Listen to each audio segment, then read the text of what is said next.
Nah, Bim, gue punya cerita seru nih. Ya, mana? Jadi kan biasanya kan kita ngebuat video tentang tebak-tebakan pelaku nih. Oke. Dan penonton hebatnya itu bisa nebak pelakunya dengan tepat. Kebanyakan dari mereka. Ya. Pinter-pinter nih mereka. Cuman apa jadinya kalau seorang detektif itu salah menebak pelakunya, bahkan salah menangkap orang. Nah, itu gimana, Bang? Jadi ada satu orang pria yang ingin membantu menyelesaikan sebuah kasus misterius. Tapi tahu-tahu setelah diperiksa, dia malah jadi pelakunya. Begini ceritanya. Pada tanggal 19 September tahun 1995, sekitaran jam 1 tengah malam, ada seorang wanita bernama Brenda Kaye Robinson yang baru aja mau tertidur lelap. Brenda diketahui adalah seorang janda berumur 32 tahun yang tinggal bareng dengan anak laki-lakinya berumur 11 tahun di sebuah komplek perumahan yang ada di Sussex County, Delaware, Amerika Serikat. Sebagai single mom, hidupnya dia bersama dengan anaknya yang kita sebut saja sebagai Fulan itu sederhana aja, tapi penuh perjuangan. Brenda aktivitas sehari-harinya itu pagi-pagi nganterin anak sekolah, lalu kerja di sebuah toko lokal. Nanti sorenya jemput anak sekolah, lalu nitipin anaknya ke keluarga, daycare ataupun tetangga. Lalu kerja lagi nih shift malam. Nanti begitu udah agak larut malam, Brenda bakalan jemput Fulan, lalu dia kelonin, dan pas di tengah malam baru deh Brenda yang tertidur. Walaupun kelihatannya capek ya, Brenda enjoy aja lah.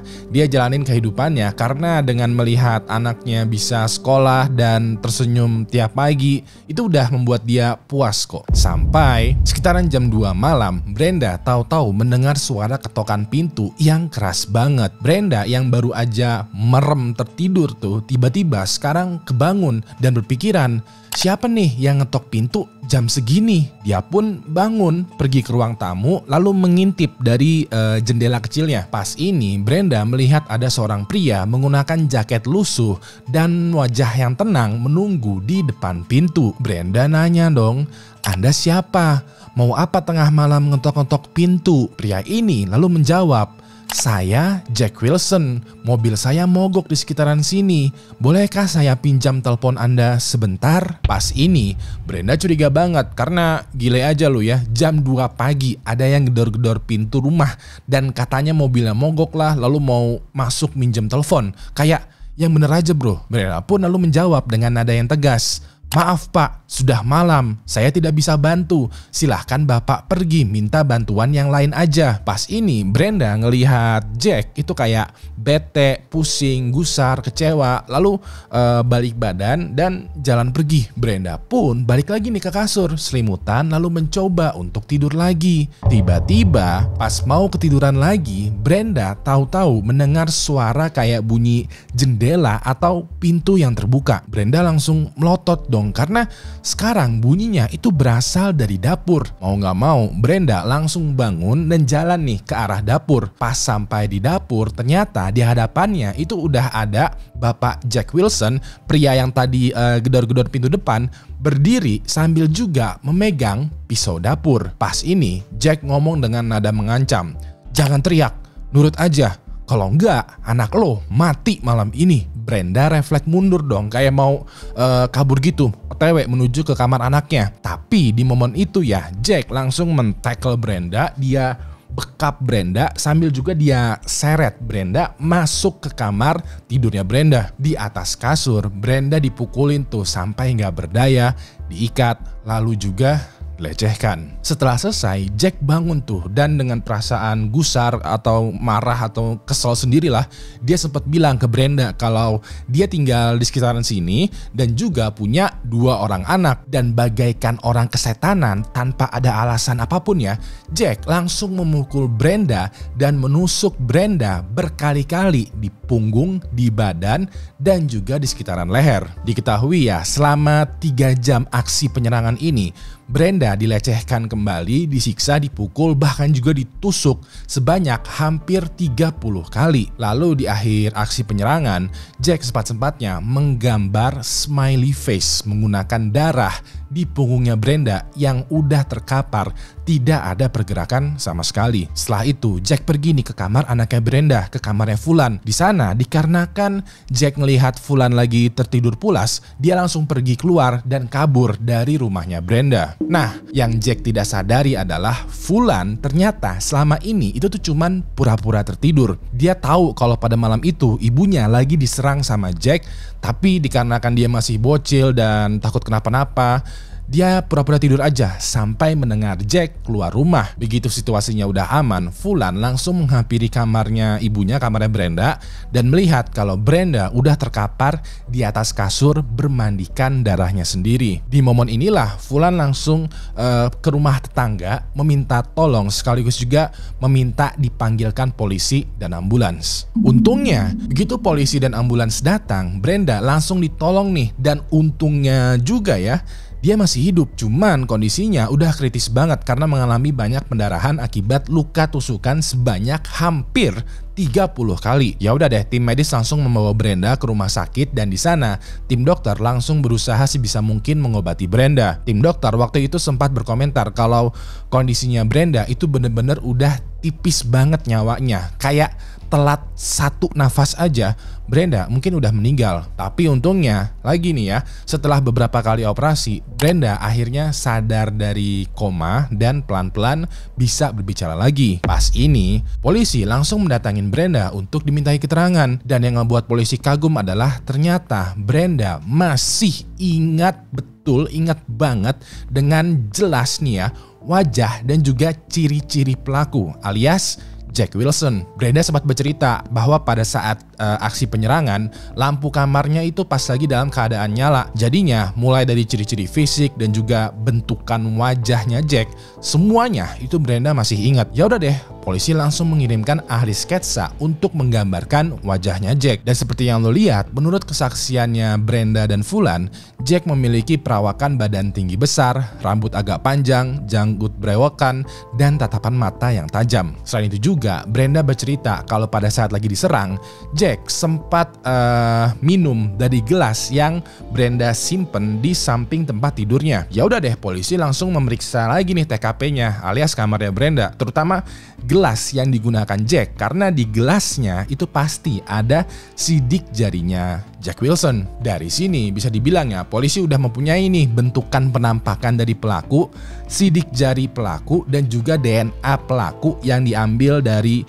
cairan tubuh yang menempel di Brenda. Sayangnya pas polisi coba cari di database, ternyata nggak ada satupun orang yang cocok dengan bukti-bukti tadi. Selain itu juga, pada saat polisi coba cari sekeliling rumahnya Brenda, nggak ada tuh bapak-bapak yang bernama Jack Wilson. Bisa dibilang nama Jack Wilson adalah palsu, dan keterangan dia yang bilang kalau dia tinggal di sekitaran rumahnya Brenda juga mungkin palsu. Jadinya walaupun polisi udah mendapatkan segala macam bukti, entah itu sidik jari dan juga DNA, mereka belum menemukan orang yang bisa dicocokkan. Pada masa itu, kasusnya Brenda sempat menjadi viral di media massa. Waktu itu, Brenda dinobatkan sebagai seorang survivor dari aksi penyerangan mengerikan di mana dia selamat dan berhasil hidup setelah ditusuk puluhan kali di tubuhnya. Walaupun begitu, masyarakat setempat masih khawatir karena pelakunya ternyata masih belum juga ditangkap. Sampai beberapa minggu setelah aksi penyerangan, tetangganya Brenda untuk yang kedua kalinya menelpon lagi polisi. Dalam panggilan ini, tetangganya Brenda bilang kalau dia ngelihat ada seorang pria asing datang ke rumahnya Brenda, lalu berdiri di depan pintu rumah Brenda sambil juga menyalakan lilin dan berdoa. Ini jelas-jelas perilaku yang mencurigakan. Maka dari itu, polisi langsung datang dan membawa pria misterius ini untuk ke kantor polisi untuk dimintai keterangan. Di ruang interogasi, pria ini diketahui bernama Douglas Da Silva, berumur 38 tahun. Dan pas detektif duduk bareng dengan Douglas, mereka langsung tertegun, bengong, dan rada kaget karena perawakan wajahnya Douglas ternyata mirip banget dengan sketsa pelaku. Seperti yang lo lihat, ini adalah foto dari Douglas da Silva. Sedangkan di sebelahnya adalah sketsa dari pelaku aksi penyerangannya Brenda. Kalau lo perhatikan baik-baik, detail bentuk badan, rambut panjang, dan juga jenggot ataupun brewoknya itu beneran mirip banget cuy. Seakan-akan kayak orang yang sama. Pas ini, detektif di satu sisi tuh kegirangan karena mereka telah berhasil menangkap pelaku yang secara tidak sengaja datang ke kantor polisi. Tapi di satu sisi lain, detektif kayak ragu. Karena masa sih pelaku beneran datang sendiri ke kantor polisi? Kayak kasusnya ini terlalu mudah loh. Masa sih pelakunya tuh sebodoh itu menyerahkan dirinya? Nah, polisi simpen dulu nih ya perasaan galaunya. Mereka nggak mau langsung menangkap Douglas hanya karena bentukan wajahnya ketiplek dengan sketsa pelaku. Sedikit info ya, sedikit nih ya. Jadi pada saat kasusnya Brenda itu viral di media massa, ada beberapa detail yang tidak diceritakan oleh polisi ke wartawan. Sengaja detail ini itu tidak di-share karena kasusnya itu masih dalam tahap investigasi. Dan kalau di-share, takutnya resikonya investigasinya menjadi buyar. Beberapa detail yang tidak di-share adalah sketsa wajahnya pelaku dan wajah smiley yang digambar oleh pelaku di punggungnya Brenda pada saat aksi penyerangan. Nah, besar kemungkinan kemiripan di antara Douglas dengan sketsa wajah pelaku itu cuman kebetulan yang sangat langka aja. Tapi demi memastikan kembali, Douglas dimintai keterangan nih oleh detektif. Di ruang interogasi, Douglas waktu itu bercerita kalau dia mengetahui kasusnya Brenda lewat koran. Dia kayak bersimpati gitu karena tempat tinggalnya Douglas itu dekat dengan Brenda.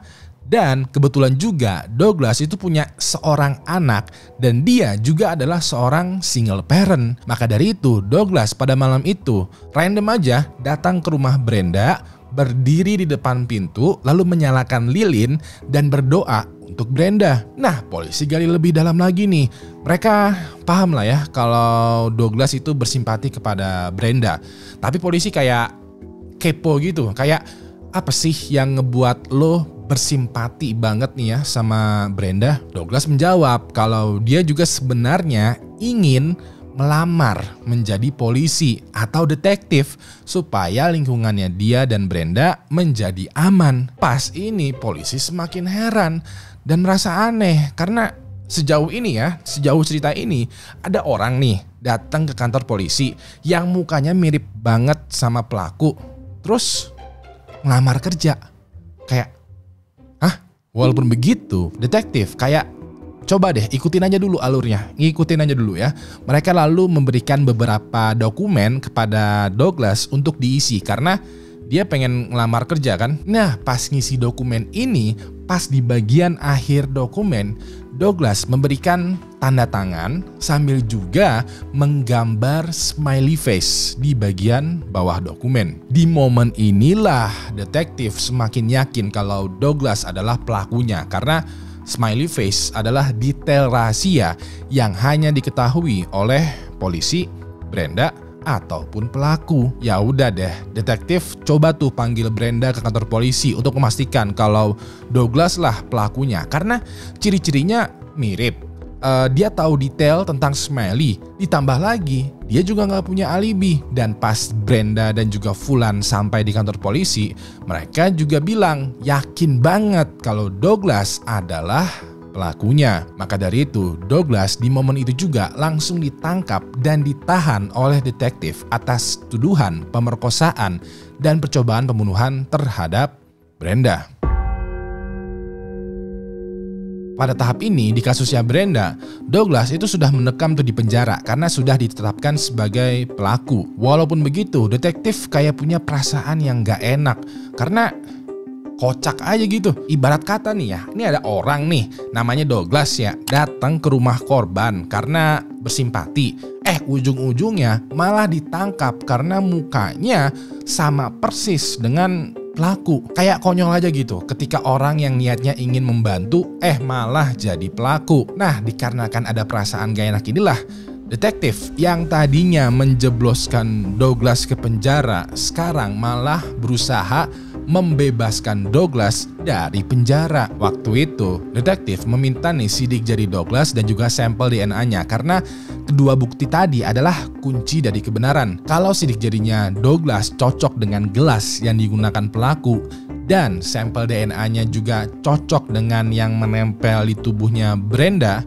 fix udah Douglas pelakunya. Tapi kalau sidik jari dan juga DNA-nya Douglas tidak cocok dengan pelaku, mau mukanya semirip apapun dengan pelaku, mau dia gambar smiley face segede gaban juga, Douglas tidak bisa dijadikan sebagai pelaku. Dan pada saat uji lab sidik jari dan juga DNA-nya Douglas kembali, walaupun udah diolah atau dicocokkan 2 kali, hasilnya adalah tidak cocok. Bisa dibilang Douglas bukanlah pelaku dari aksi penyerangan terhadap Brenda dan mau gak mau dia dibebaskan dari penjara. Brenda pas mengetahui hal ini bener-bener shock banget karena menurutnya pelakunya sekarang bebas. Dia menjadi merasa tidak mendapatkan keadilan. Pas ini saking frustasinya ya, Brenda sempat membeli pistol dan diam-diam mendatangin rumahnya Douglas. Dalam pikirannya, kalau polisi tidak bisa memberikan keadilan, maka dia sendirilah yang bakalan mengambil keadilan. Brenda pun mengintip tuh ke jendela rumahnya Douglas,